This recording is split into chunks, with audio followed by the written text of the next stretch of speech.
What up, sunshine? It's Jav. Um, I give you my after shower emo nerd hair look. It's pretty cool, complete with like little cute flips. And I've got a little, little elongated thing going in honor of you. I'm gonna try to grow a little thing there. I am sick. Um, been sick for the last 2 days now. I'll probably be touching my face a lot because it's my like sinus things and they feel closed, and then by touching them it releases the pressure and thus allowing me to breathe, which is good. I took the last 2 days off of work, which really sucks because it's like when I worked at Starbucks or well, really any other job, calling out sick wasn't that big a deal because you think, today I could go to work and make $60, or I could just stay home. I'll give up the $60. At this job, I give up like $200. So I have to really be sick for me to not go. And here's the thing: it's not that it's not necessarily that I was too sick to work. It's the fact that I'm on the phone and I'm on a video all day. So it's that I was too sick to do that work because the last 2 days I was like this for like hours. So I can't really do this and do sign language, and be on a video screen. And talking a lot dried out my throat and it hurt, so I just stayed home. But today I feel decent enough to go to work. I'm not touching my face as much. I'm not sneezing. I actually haven't really had a problem with sneezing. I mean, my nose isn't as runny, so I think I should be okay.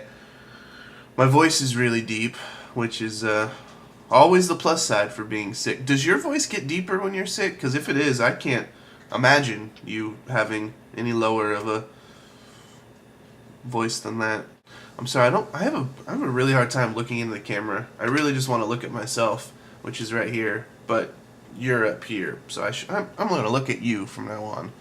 I wrote a little list over here of things I wanted to talk to you about, which is really funny because I only wrote 3 things on there. So, and I already knew. Well, man, I keep looking down. No. Oh, Ellen did not get the Disney job, which is sad because she would have been happy, and I would have gotten a hookup to Disney World, which would have been awesome. But instead, she works at Outback. So, fingers crossed that she can bring home some stuff, like some bloomin' onions. That wasn't an Australian accent. That was, I don't know what that was. Alright, well, you might be wondering, the title is A Decent Proposal. What does that mean? Well, obviously, one, I was trying to make a little play on words from the movie Indecent Proposal. Hopefully you caught that. But, I have what I think is a decent proposal that I'd like to offer you. Hear me out before you go one way or the other. Obviously, this is gonna, require you talking to the family and stuff. But just hear me out. Okay. May 20th, 2011. Disney World, more specifically, MGM Disney Studios or whatever that park's called, is doing the grand opening or reopening or however you want to think about it of Star Tours 2.0. Now, maybe you haven't read some stuff on Star Tours. I have. I don't remember the number. There's like 50 or something or 40 or I don't know, something like that. Different scenarios. So like every time you go on it, it's slightly different, which is pretty cool. There's a part where like Boba Fett chases you in his ship, which is pretty cool. You get to fly through Coruscant, which is pretty cool. So here's the thing. May 20th, I will be in line. Much like me and Kelsey went to the grand reopening of Pirates of the Caribbean, where they added like the Jack Sparrow stuff. It's kind of like being a part of history because that sounds cheesy, but think about it this way: my kids will grow up and go to Pirates of the Caribbean and only know the Jack Sparrow part, and I can tell them, oh, I used to, I remember when it was older, but more than that, I was here the day this reopened. That's, not too many. Well, actually, a lot of people can say that because a lot of people were there. But, so here's my proposal. What if I could fly you out here? I'd pay to get us a hotel room. Let's say, for example, it's on a Saturday. I fly you out here Friday. We spend the night in a hotel Friday night.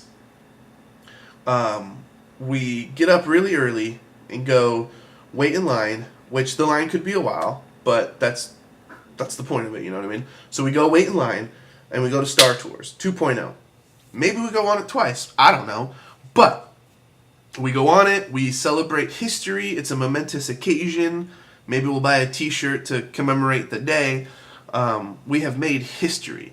So from this point on, anytime ever, your kids, my kids, go on Star Tours, we can say, not only have we been on the old one, but we have been on the new one, which, as a Star Wars fan, even though it's not your number one, but as a Star Wars fan, I think that's pretty huge. So, my proposal for you is this.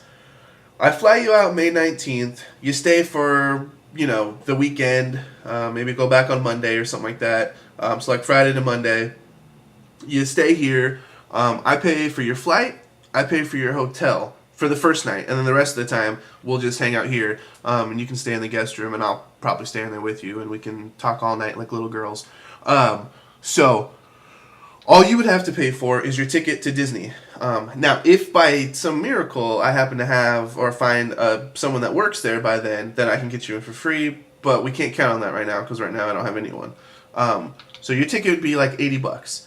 And then plus you'd have to pay for whatever food that day. The rest of the time, while we're here, I'll have food in the kitchen and we'll have food ready to go for you. So, $120 thereabouts for you to come to Florida for like 3 or 4 days, hang out with me. We go to Star Tours 2.0, and the $80 is not the Park Hopper Pass, so we will only be able to go to the Disney MGM California Adventures, which is almost identical to California Adventures in California. So, if there's a concern like about you going to Disney World before the rest of your family, like seriously, look at the map. It's exactly like California Adventures. So it's not like you're going to be experiencing anything new like Epcot or Animal Kingdom or anything like that. It's actually my least favorite park, but they have the Star Wars part, so that's that bumps it up a little bit. Pretty much the only other thing that we would do that I found that interesting there was Toy Story Mania, which already did that at California Adventures, and Indiana Jones Stunt Spectacular. That was pretty cool. And then there's like a stunt driving thing, which I didn't get to watch, but I've seen bits and pieces of, and it looked cool. So, I know that might be a concern that your first time coming isn't, as part of a family, but you'll only be going to that one park, and that one park's not really that cool, so you're not really, missing out much from. So, think about it. If you're interested, talk to the family. It'd be a really cool way for you to come out and hang out here. So, if your whole family wants to come out, awesome. I will still pay for your ticket. But that's a lot of money for the rest of the family. But whatever you want to do, that's I would take some birthday money out from my birthday fund and put it toward this, so you would be like a belated birthday present for me. So think about it and let me know what you think. All right. Well, I'll see you on Monday. I look forward to hearing your thoughts. Bye-bye.